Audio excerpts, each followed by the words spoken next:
जय श्री कृष्ण। आप सभी को माघ स्नान की, माघ मास की ढेरों शुभकामनाएं। प्रिय दर्शकों, आज माघ मास का पहला दिन है और माघ स्नान का दूसरा दिन है। माघ स्नान क्योंकि पूर्णिमा से आरंभ होता है और माघ मास क्योंकि प्रतिपदा से आरंभ होता है। तो आज माघ मास कृष्ण पक्ष प्रतिपदा तिथि है। इस प्रकार से यह प्रथम दिन है माघ मास का। आप सुन रहे हैं माघ मास महात्म्य। माघ मास महात्म्य में आज आप दूसरे दिन की कथा का श्रवण करेंगे, दूसरा अध्याय सुनेंगे। कारण ये कि जैसा मैंने आपको आरंभ में ही बताया, माघ स्नान पूर्णिमा से शुरू हुआ तो माघ महात्म्य भी पूर्णिमा से ही शुरू होता है। तो आज दूसरे अध्याय की कथा में हम आगे का वृतांत सुनेंगे। कल प्रथम अध्याय सुना जिसमें कि कथा आरंभ हुई। श्री सूत जी महाराज अपने गुरु और सृष्टि के प्रथम गुरु वेद व्यास जी महाराज से निवेदन करते हैं कि हे गुरुवर, मुझे माघ मास महात्म्य श्रवण कराइए, मैं माघ मास महात्म्य सुनना चाहता हूँ। तो व्यास जी महाराज इस महात्म्य को सुना रहे हैं। वो एक वृतांत आरंभ करते हैं कि राजा दिलीप जो है ना, वो किस प्रकार से जंगल को जाते हैं शिकार खेलने के लिए। वहाँ क्षुधा से पीड़ित होते हैं, सरोवर के किनारे जाते हैं, जल पीते हैं, सायंकाल की संध्या का वंदन करते हैं, संध्या वंदन करके रात्रि को वहाँ आराम करते हैं, विश्राम करते हैं और अगले दिन अपने सभी सैनिकों को कहते हैं कि अब यहाँ से चला जाए। और वो प्रातः होने से पहले ही वहाँ से अपने नगर के लिए चल पड़ते हैं।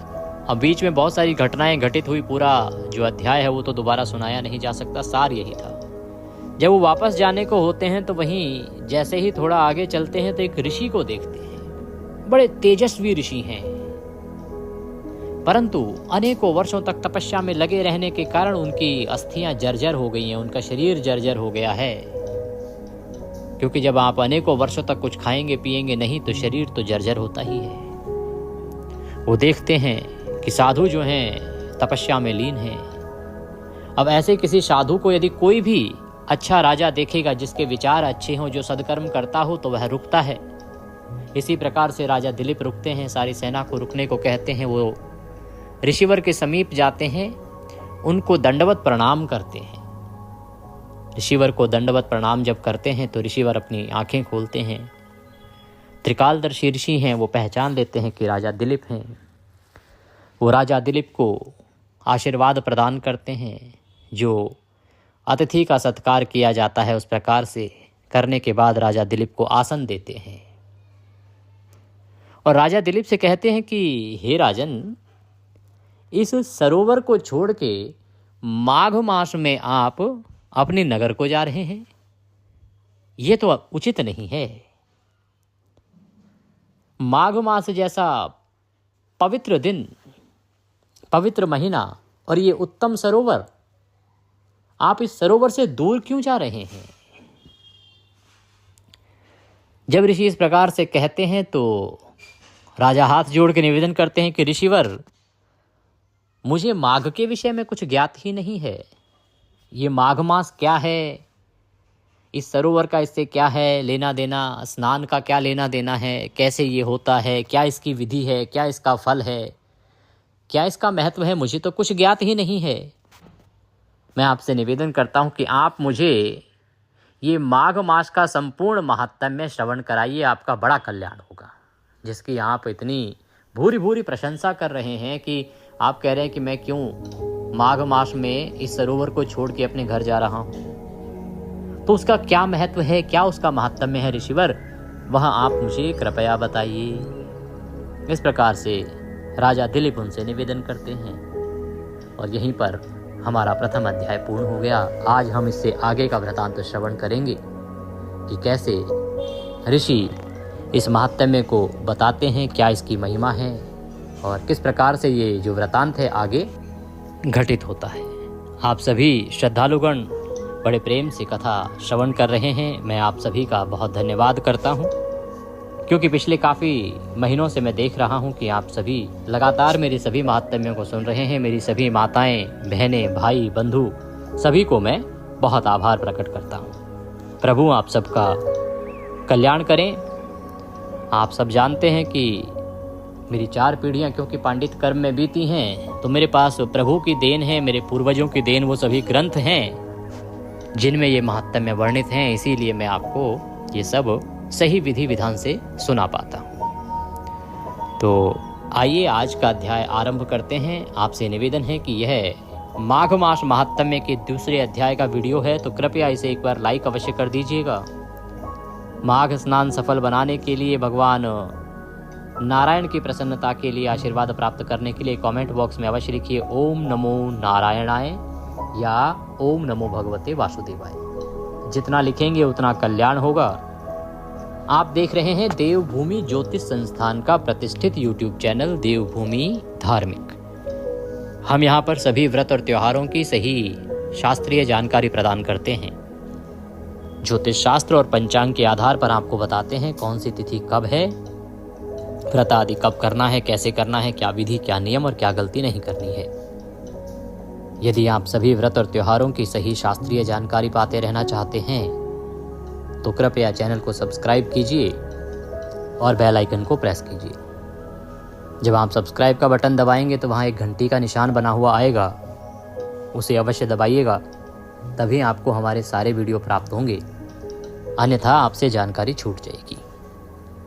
अब आप हमारे व्हाट्सएप ग्रुप पर भी जुड़ सकते हैं। वीडियो के अंत में एक नंबर आएगा 900 से, उस पर व्हाट्सएप मैसेज करके कहिएगा कि आपके नंबर को जोड़ दिया जाए, तो आप व्हाट्सएप पर जोड़ दिए जाएंगे। फिर आपको सभी वीडियो सीधे मोबाइल पर आते रहेंगे। बोले विष्णु भगवान की जय। प्रभु नारायण का ध्यान करते हुए, परम पूज्य गुरुदेव के चरणों की वंदना करते हुए आइए अब आज का अध्याय आरंभ करते हैं। शांतकारं भुजगशयनं पद्मनाभं सुरेशं विश्वधारं गगनसदृशं मेघवर्णं शुभांगं लक्ष्मीकान्तं कमलनयनं योगिर्बिन्दनगम्यं वन्दे विष्णुं भवभयहरं सर्वलोकैकनाथं। बोलिए विष्णु भगवान की जय। गुरुर्ब्रह्मा गुरुर्विष्णु गुरुर्देव महेश्वरः गुरुर्साक्षात् परब्रह्म तस्मै श्री गुरुवे नमः। बोलिए गुरुदेव महाराज की जय। या देवी सर्वभूतेषु माँ सरस्वती रूपेण संस्थिता नमस्तस्यै नमस्तस्यै नमस्तस्यै नमो नमः। बोलिए सरस्वती महारानी की जय। बोलिए प्रथम पूज्य गणेश जी महाराज की जय। बोलिए माघ मास की जय। आप सभी दर्शकों को, आप सभी श्रोतागण को मेरा नमस्कार। आइए दूसरे दिन की कथा आगे बढ़ाते हैं। जब राजा ने ऋषि से निवेदन किया कि प्रभु आप ही इस माघ मास का महात्म्य, इसकी महिमा का वर्णन कीजिए, मैं सुनना चाहता हूँ। तो राजा के ऐसे वचन सुनकर महान तपस्वी ऋषि कहने लगे कि हे राजन, भगवान सूर्य बहुत शीघ्र उदय होने वाले हैं, इसलिए यह समय हमारे लिए स्नान का है, कथा का नहीं। सो आप स्नान करके अपने घर को जाओ। आपके पूजनीय गुरु बड़े विद्वान हैं। आप अपने गुरु श्री वशिष्ठ जी से इस महात्म्य को सुनो, वो अवश्य सुनाएंगे। इतना कहकर तपस्वी ऋषि सरोवर में स्नान के लिए चले गए और राजा भी विधि पूर्वक सरोवर में स्नान करने लगे।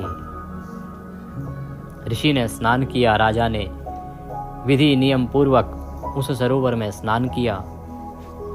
स्नान करने के बाद ऋषि को नमस्कार करके, प्रणाम करके राजा वहां से अपने राज्य के लिए चल देते हैं। राजा अपने राजमहल पहुंचते हैं। राजा दिलीप राजमहल पहुंचते ही सबसे पहले रानीवास जाते हैं, जहां उनकी प्रिय रानी वास करती थी। और रानी को सब कथा कह सुनाते हैं कि क्या वृतांत हुआ, क्या घटित हुआ और कैसे ऋषि ने क्या कहा। जब ये वृतांत व्यास जी महाराज सुना रहे हैं तो सूत जी महाराज कहने लगे कि हे महाराज, हे गुरुवर, राजा ने अपने गुरु वशिष्ठ से क्या प्रश्न किया और उन्होंने क्या उत्तर दिया, सो कहिए, वो मैं सुनना चाहता हूँ। कि भाई जब ऋषि ने कहा कि अपने महल जाओ, वहाँ अपने गुरु से मिलो, वो आपको इसका महात्म्य सुनाएंगे। तो सूत जी कहते हैं कि हे गुरुवर व्यास जी, राजा ने किस प्रकार से वशिष्ठ जी से पूछा और वशिष्ठ जी ने फिर क्या कहा, वह सुनाइए। व्यास जी कहते हैं, सूत, राजा दिलीप ने रात्रि को सुख से सोकर प्रातः समय ही अपने गुरु वशिष्ठ जी के पास जाकर उनके चरणों को छूकर प्रणाम करके तपस्वी के बताए हुए प्रश्नों को अति नम्रता से पूछा। व्यास जी महाराज कहते हैं कि राजा अपने महल पहुंचा, रानी से वार्तालाप की, फिर वह रात्रि काल को सो गया। उसने अपनी पूरी थकान दूर करी और उसके बाद अगले दिन प्रातः काल ही सुबह सुबह राजा उठा। उठने के बाद वह सीधा अपने परम गुरु वशिष्ठ जी के पास गया। वशिष्ठ जी को आदर सत्कार किया, उनके चरणों को छुआ, प्रणाम किया और जैसा उस ऋषि ने कहा था, जो प्रश्न उस ऋषि ने पूछने को कहे थे, वो सभी प्रश्न राजा दिलीप ने अपने गुरु से आदरपूर्वक पूछे। राजा ने पूछा कि गुरुजी, आपने आचार, दंड, नीति, राज्य, धर्म तथा चारों वर्णों के चारों आश्रमों की क्रियाओं, दान और उनके विधान, यज्ञ और उनकी विधियां, व्रत, उनकी प्रतिष्ठा तथा भगवान विष्णु की आराधना अनेक प्रकार से तथा विस्तार पूर्वक मुझको बतलाई कि हे गुरुवर, आपने ये सभी चीजें मुझे विस्तार से समझाई हैं। अब मैं आपसे माघ मास के स्नान के महात्म्य को सुनना चाहता हूँ, सो हे तपोधन, नियम पूर्वक इसकी विधि समझाइए। तो ऋषि वशिष्ठ जी से, अपने गुरु से राजा दिलीप नियम पूर्वक किस प्रकार से हमें स्नान करना चाहिए, क्या महात्म्य है माघ मास का, वह सुनाने के लिए निवेदन किया। गुरु वशिष्ठ जी कहने लगे कि हे राजन, तुमने दोनों लोकों के कल्याणकारी, वनवासी तथा गृहस्थियों के अंतःकरण को पवित्र करने वाले माघ मास के स्नान का बहुत सुंदर प्रश्न पूछा है। हे राजन, मकर राशि में सूर्य के आने पर माघ मास में स्नान का फल गौ, भूमि, तिल, वस्त्र, स्वर्ण, अन्न, घोड़ा आदि दानों तथा चंद्रायण और ब्रह्मा कूर्च व्रत आदि से भी अधिक होता है। वैशाख तथा कार्तिक में जप, दान, तप और यज्ञ बहुत फल देने वाले हैं, परंतु माघ मास में इनका फल बहुत अधिक नहीं होता। माघ मास में स्नान करने वाला पुरुष और दान करने वाला पुरुष मुक्ति के मार्ग को जाने वाला होता है। गुरु वशिष्ठ जी कहते हैं कि हे राजन, ये बड़ा ही उत्तम प्रश्न है जो आपने पूछा है। ये जगत का कल्याण करने वाला है। ये केवल आपके लिए प्रश्न नहीं है, ये तो पूरे संसार के लिए है। राजन, वैशाख मास और कार्तिक मास जो पवित्र महीने हैं, उनमें जप करने से, तप करने से, यज्ञ करने से बहुत अधिक फल मिलता है। जो माघ है ना, माघ में केवल स्नान कर लिया और दान कर लिया, उसी से मनुष्य मुक्त हो जाता है, तृप्त हो जाता है, इस भव सागर से तर जाता है। तो हे राजन, इसका स्नान बड़ा महत्वपूर्ण है। दिव्य दृष्टि वाले महात्माओं ने कहा है कि जो मनुष्य माघ मास में सकाम या भगवान के निमित्त नियम पूर्वक माघ मास में स्नान करता है, वह अनंत फल वाला होता है। उसको शरीर की शुद्धि, प्रीति, ऐश्वर्य तथा चारों प्रकार के फलों की प्राप्ति होती है। वशिष्ठ जी कहते हैं कि केवल मैं ही नहीं, जो भी त्रिकालदर्शी ऋषि हैं, बड़े ज्ञानी ऋषि हैं, स्वयं भगवान यही कहते हैं कि माघ मास में स्नान करने से अनंत फल प्राप्त होता है। माघ मास में स्नान करने से मनुष्य का शरीर शुद्ध हो जाता है और वह अनेकों ऐश्वर्यों की प्राप्ति करता है। अर्थात जो आधुनिक सुख सुविधाएं हैं आपके जीवन की, उनकी प्राप्ति होती है। आपके जीवन के जो संकट हैं वो दूर होते हैं। आप प्रसन्न चित्त रहते हैं, आपके जीवन का कलेश कट जाता है और इस जीवन में आपको अनेकों शुभ फलों की प्राप्ति होती है। ऋषिवर आगे कहते हैं कि अदिति ने 12 वर्ष तक मकर संक्रांति में अन्न त्याग कर स्नान किया। इससे तीनों लोकों को उज्जवल करने वाले 12 पुत्र उत्पन्न हुए। माघ मास में स्नान करने से ही रोहिणी, सुभगा, अरुंधति दानशीलता हुई और इंद्राणी के समान रूपवती होकर प्रसिद्ध हुई। वशिष्ठ जी कहते हैं कि माघ मास जो है ये मृत्यु के बाद मोक्ष तो देता ही है, लेकिन जब आप पृथ्वी पर रहते हैं तो भी ये अनंत फल देता है। जैसे जब अदिति ने इसका नियम पालन किया तो उसे बड़े ही उत्तम पुत्रों की प्राप्ति हुई, और अरुंधति आदि जो सुभगा, रोहिणी आदि हैं, इन सब ने जब माघ स्नान किया तो उनको इंद्राणी के समान रूप प्राप्त हुआ। जैसा इंद्राणी अर्थात इंद्र की धर्मपत्नी का स्वरूप है, इतना फल है। कहते हैं जो माघ मास में स्नान करते हैं तथा देवताओं के पूजन में तत्पर रहते हैं, उनको सुंदर स्थान, हाथी, घोड़े, उत्तम वाहनों की सवारी तथा दान करने के लिए द्रव्य प्राप्त होता है, अर्थात धन प्राप्त होता है, रुपए प्राप्त होते हैं। अतिथियों से उनका घर भरा रहता है और उनके घर में सदा वेद ध्वनि होती रहती है, अर्थात सदा पूजा पाठ चलता रहता है। ऋषि कहते हैं कि वह मनुष्य धन्य है जो माघ मास में स्नान करते हैं, दान देते हैं तथा व्रत और नियमों का पालन करते हैं, और दूसरों के पुण्यों के क्षीण होने से मनुष्य स्वर्ग से वापस आ जाता है। परंतु जो मनुष्य माघ मास में स्नान करता है वह कभी स्वर्ग में से वापस नहीं आता। कहते हैं बाकी जो भी कोई पुण्य करते हैं, आप अन्य धर्म कर्म करते हैं, उससे जो आपको पुण्य प्राप्त होता है ना, उससे तो आप कुछ समय स्वर्ग में रहते हैं, लेकिन जब वह पुण्य समाप्त हो जाते हैं तो आपको वापस पृथ्वी पर आना पड़ता है।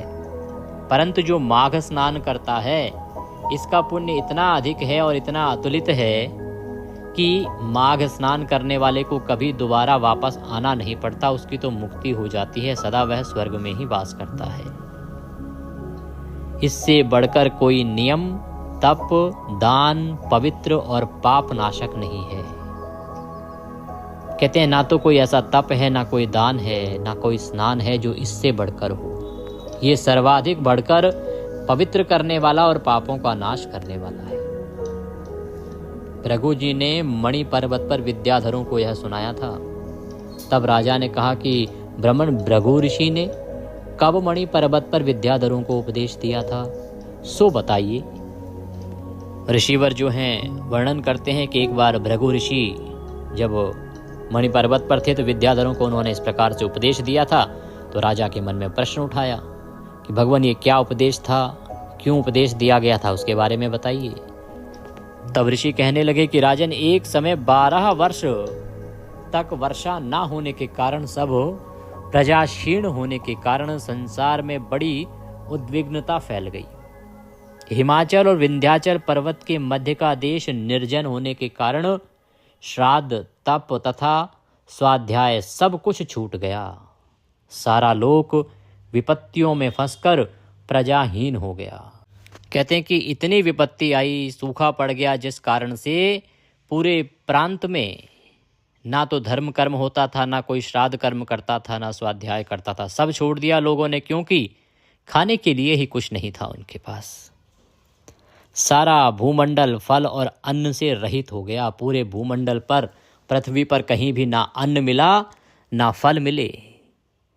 तब विंध्याचल से नीचे बहती हुई नदी के सुंदर वृक्षों से आच्छादित अपने आश्रम से निकलकर श्री भृगु ऋषि अपने शिष्यों सहित हिमालय पर्वत पर गए।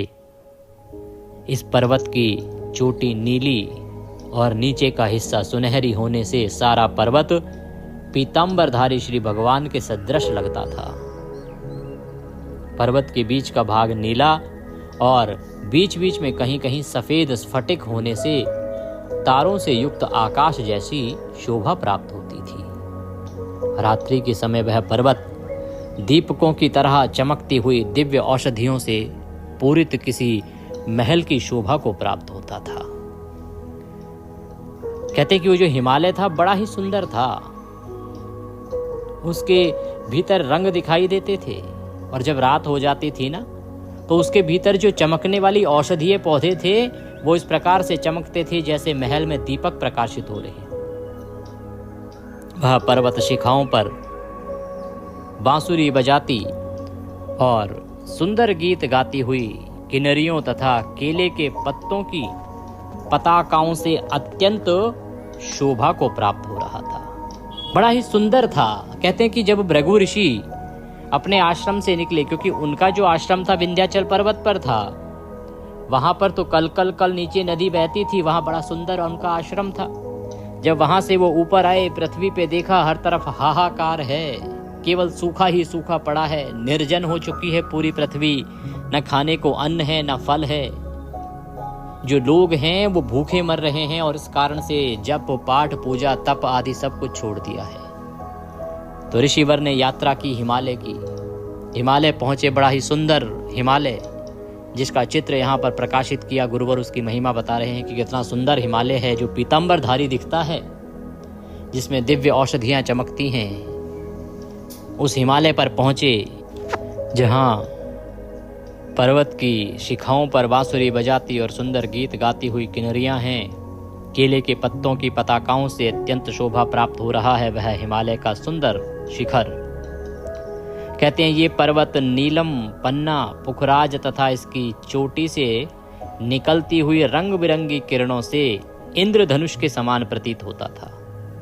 स्वर्ण आदि सब धातुओं से तथा चमकते हुए रत्नों से चारों ओर फैली हुई अग्नि ज्वाला के समान शोभायमान थी। कहते हैं इसके भीतर बहुत सारे रत्न थे, नीलम थे, पन्ना था, पुखराज था और इसकी चोटी से रंग बिरंगी किरणें जो हैं वो इंद्रधनुष के समान प्रतीत होती थी। जब इसकी चोटी पर वह धूप पड़ती थी, सूर्य की किरणें पड़ती थी तो वह रंग बिरंगी दिखाई देती थी जैसे इंद्रधनुष होता है। इसकी कंदराओं में काम पीड़ित विद्याधरी अपने पतियों के साथ आकर रमण करती थी और गुफाओं में ऐसे ऋषि मुनि जिन्होंने संसार के सब क्लेशों को जीत लिया है रात दिन ब्रह्मा का ध्यान करते थे। इस प्रकार से सबका आश्रय दाता था ये हिमालय, सबको आश्रय देता था, सबको निवास स्थान देता था। ऐसे तपस्वी ऋषि यहाँ पर गुफाओं में दिन रात भगवान की आराधना करते थे, तपस्या करते थे और कई एक हाथ में रुद्राक्ष की माला लिए हुए शिव की आराधना में लगे हुए थे। पर्वत के नीचे के भाग में जंगली हाथी अपने बच्चों के साथ खेल रहे हैं तथा कस्तूरी वाले रंग बिरंगे मृगों के झुंड इधर उधर भाग रहे हैं। यह पर्वत सदा राजहंस तथा मोरों से भरा रहता था, इसी कारण इसको हेमकुंड कहते हैं। यहाँ पर सदैव ही देवता तथा अप्सरा निवास करते हैं। ये प्रभु का निवास स्थान है, यहाँ पर प्रभु भी वास करते हैं और सभी ऋषियों के यहाँ होने से यहाँ की आभा बड़ी सुंदर और पवित्र हो गई है। भृगु जी महाराज ऐसे उत्तम पवित्र हिमालय पर पहुंचे इस उद्देश्य से कि अब इस सृष्टि पे किस प्रकार से इस पृथ्वी की प्यास बुझाई जाए, जल वर्षा की जाए, जिससे कि इस पृथ्वी की प्यास बुझे और सूखाग्रस्त जो क्षेत्र हैं वहां पर फिर से वनस्पति उग आए और यह जो सृष्टि अपने कर्मों से विमुख हो गई है फिर से अपने कर्म करने लगे, भगवान की भक्ति करने लगे, जप करने लगे, तप करने लगे और भगवान की आराधना में अपना मन लगाए। इस उद्देश्य से भृगु जी महाराज हिमालय पहुंचे हैं। हिमालय पहुंचकर वो किस प्रकार से इस सृष्टि का उद्धार करते हैं, किस प्रकार वो मणि पर्वत पर पहुंचते हैं और मणि पर्वत पर विद्याधरों को उपदेश देते हैं, जिसके परिणाम स्वरूप माघ मास की महिमा के कारण कैसे ये पृथ्वी फिर से लहलहा उठती है। आगे का वृतांत कल श्रवण करेंगे। आज का यह दूसरा अध्याय यहीं पूर्ण होता है। बोले विष्णु भगवान की जय। तो माघ मास कथा में आज का दूसरे दिन का अध्याय पूर्ण हुआ। आज की कथा के निमित्त यदि आप दक्षिणा आदि कुछ भी अर्पित करना चाहते हैं तो स्क्रीन पर नंबर आ रहा है 900 से, उस पर भेज सकते हैं, या जो साथ में QR कोड दिया गया है उसको स्कैन करके भी सीधा हमारे बैंक खाते में भेज सकते हैं। इसके अतिरिक्त कुछ और पूछना चाहें, कहना चाहें तो कमेंट बॉक्स के माध्यम से भी पूछ सकते हैं। यदि आप अभी हमारे WhatsApp ग्रुप पर नहीं जुड़े हैं तो मैं अनुरोध करूंगा जुड़ जाइए। इसका लाभ ये होगा कि YouTube पर जो वीडियो आपसे छूट जाते हैं, बहुत सी जानकारियां होती हैं जो छूट जाती हैं, वो सभी हम आपको WhatsApp पर प्रदान कर देते हैं। आप जब ग्रुप में जुड़ जाएंगे तो सारे वीडियो के लिंक सीधे आपको वहां आते रहेंगे, तो जानकारी छूटेगी नहीं। फिर जो व्रत आदि होते हैं उनकी छोटी छोटी जानकारियां भी हम आपको WhatsApp पर बताते रहते हैं, जिनका हमें वीडियो बनाना संभव नहीं होता। तो इसीलिए सभी जानकारी सीधे मोबाइल पर आती रहेंगी। जुड़ना चाहते हैं तो स्क्रीन पर जो नंबर आ रहा है 900 से, इसी पर WhatsApp मैसेज लिखिए कि आपके नंबर को ग्रुप में जोड़ दिया जाए, अपना नाम लिखिए, तो हम आपके नंबर को ऐड कर देंगे। फिर आपको सभी जानकारी सीधे मोबाइल पर आती रहेगी। पौष मास के जो भी हमारे दर्शक थे, आप में से बहुत सारे श्रद्धालु गणों ने हमें इसका दक्षिणा राशि भेजी है जो हमें प्राप्त हुई है। मैं आप सभी का बहुत धन्यवाद करता हूँ। भगवान आपके पुण्य फलों को बढ़ाएं, आप सदा प्रसन्न रहें, आपका परिवार सदा कल्याण प्राप्त करता रहे और भगवान के आशीर्वाद से सब उत्तम कर्म होते रहे। आगे संक्रांति आ रही है। संक्रांति से संबंधित महत्वपूर्ण वीडियो हैं जो मैंने आपके लिए अपलोड किए हैं कि 14 वस्तुएं कौन सी दान देनी चाहिए। मैंने कल एक वीडियो अपलोड किया है वो 5 वस्तुओं का, कि 5 वस्तुएं जो आपको इस संसार से तार देती हैं, और वह एक वस्तु क्या है जो आपको अवश्य दान करनी चाहिए, अन्यथा आपको कोई फल नहीं मिलता, पुण्य फल नहीं मिलता। तो उस एक वीडियो को अवश्य देख लीजिएगा। सकट चौथ का व्रत आ रहा है, 6 तारीख को व्रत है। कुछ योग ऐसे बन रहे हैं कि कुछ महिलाओं को वह व्रत नहीं करना चाहिए। इससे संबंधित जानकारी भी मैंने अपने सकट चौथ के वीडियो में अपलोड की है। 1 तारीख के सायंकाल का वो वीडियो है, तो उसे भी अवश्य देख लीजिएगा कि कौन कौन वो महिलाएं हैं जिन्हें ये व्रत नहीं करना चाहिए, क्यों नहीं करना चाहिए, क्या कारण है, क्या विधि, क्या नियम, संपूर्ण जानकारी प्रदान की गई है। भगवान नारायण सब पर कृपा करें। हरे कृष्ण।